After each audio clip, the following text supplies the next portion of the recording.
Today we're diving deep into the Nikon D7000, one of Nikon's most popular enthusiast-level DSLRs that made a huge mark when it was first released. Design build quality. The Nikon D7000 features a rugged magnesium alloy body, giving it a premium feel and solid durability.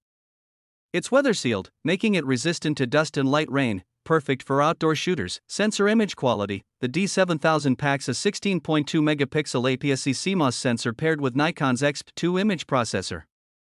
This combo delivers sharp, detailed images with excellent color reproduction.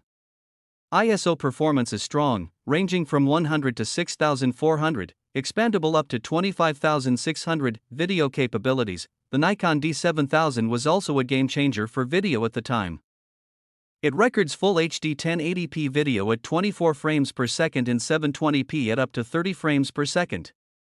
While it lacks modern features like 4K or high frame rate slow motion, it still produces pleasing video quality. Battery life. Battery life is excellent, rated at around 1050 shots per charge, enough for a full day of shooting. Overall, the Nikon D7000 may be an older DSLR, but it still holds its ground as a reliable and powerful camera for photographers who want more control than entry-level models. Thank you so much.